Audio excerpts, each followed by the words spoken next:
Welches Jahr? Wo geht es zur Reichskanzlei? Such den eigenen Platz, Mann.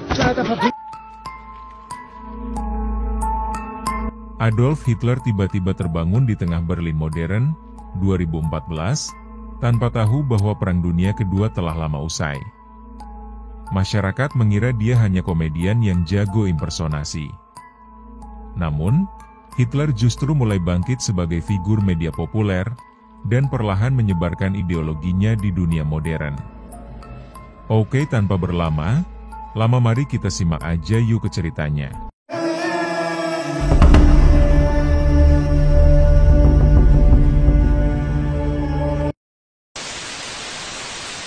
Welches Jahr?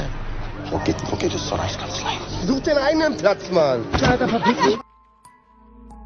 Di awal film kita diperlihatkan Adolf Hitler yang diperankan oleh Oliver Masukci tiba-tiba terbangun di lokasi bekas Führerbunker, Berlin, pada tahun 2014. Ia mengenakan seragam Nazi lengkap. Adolf Hitler menjadi kebingungan dengan lingkungan modern. Kini orang-orang menggunakan smartphone, ada toko kebab Turki, dan ada televisi berwarna.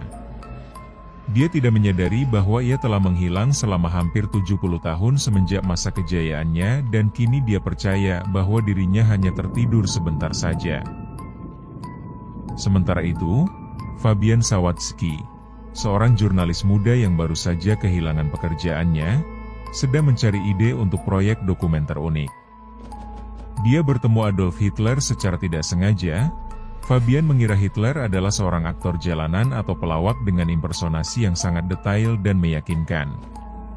Melihat potensi besar dan pastinya akan viral dari karakter ini, Fabian mulai merekam aktivitas Hitler sebagai bagian dari proyek dokumenternya, tanpa menyadari bahwa ini bukanlah impersonasi melainkan ini adalah Hitler beneran atau asli.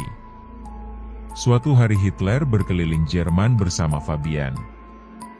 Di perjalanan, Hitler menyaksikan kondisi sosial politik Jerman yang sangat modern yang tidak jelas, tidak seperti di era dia berkuasa. Kini banyak terjadi krisis pengungsi, kebijakan Uni Eropa, kemarahan terhadap birokrasi, dan ketidakpuasan publik. Di sini dia melihat celah untuk kembali naik ke panggung politik untuk memperbaiki semuanya. Namun lucunya, Hitler mulai dikenal sebagai komedian gelap dan selebritas viral. Televisi dan media sosial orang-orang mengira dia hanya menampilkannya sebagai semacam hiburan kontroversial belaka. Padahal sebenarnya Hitler asli ini bicara serius tentang visi dan misinya. Singkat cerita, Hitler ini diundang ke acara televisi dan menjadi bintang utama. Dia menyampaikan pandangan ekstrim dengan penuh keyakinan, namun tetap saja semua orang mengira itu hanya parodi atau sarkasme cerdas. Hitler malah mulai dicintai oleh banyak orang yang merasa kecewa dengan sistem yang ada di Jerman saat ini. Hitler lalu menulis sebuah buku yang kemudian difilmkan dan terus membangun basis massa di dunia nyata dan online. Fabian yang selalu mendampingi Hitler kemanapun mulai menyadari bahwa Hitler bukanlah seorang aktor ataupun pelawak.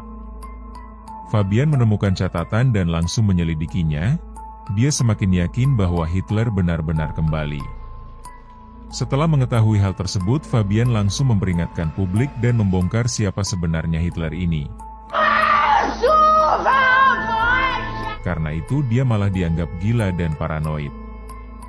Ironisnya, Hitler mengatakan kepada semua orang, bahwa orang-orang memilihku. Mereka menyukainya. Dan aku tidak bisa dihentikan. Di akhir cerita terlihat Hitler duduk di mobil bersama seorang produser, melihat masyarakat Jerman modern yang terpecah belah, ekstrim kanan yang bangkit, kebencian terhadap pengungsi dan dia berkata bahwa dia tidak perlu mengubah banyak hal, karena dunia sudah siap untuk menerima gagasannya lagi. Dalam narasi terakhirnya, Hitler berkata aku bisa bekerja dengan ini. Lalu cerita film ini pun selesai. Oke guys, sekian dulu alur cerita film Lokwes Back, semoga kalian terhibur. Dari film ini kita mendapatkan 3 pelajaran guys. Yang pertama, satir politik, mengeksplorasi bagaimana media modern bisa membuat ekstremisme tampak lucu dan bisa diterima.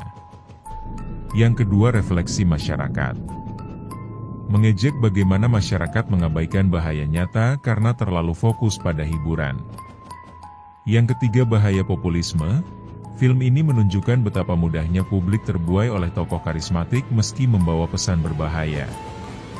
Oke guys, sampai jumpa lagi di film-film selanjutnya. Salam brother sister.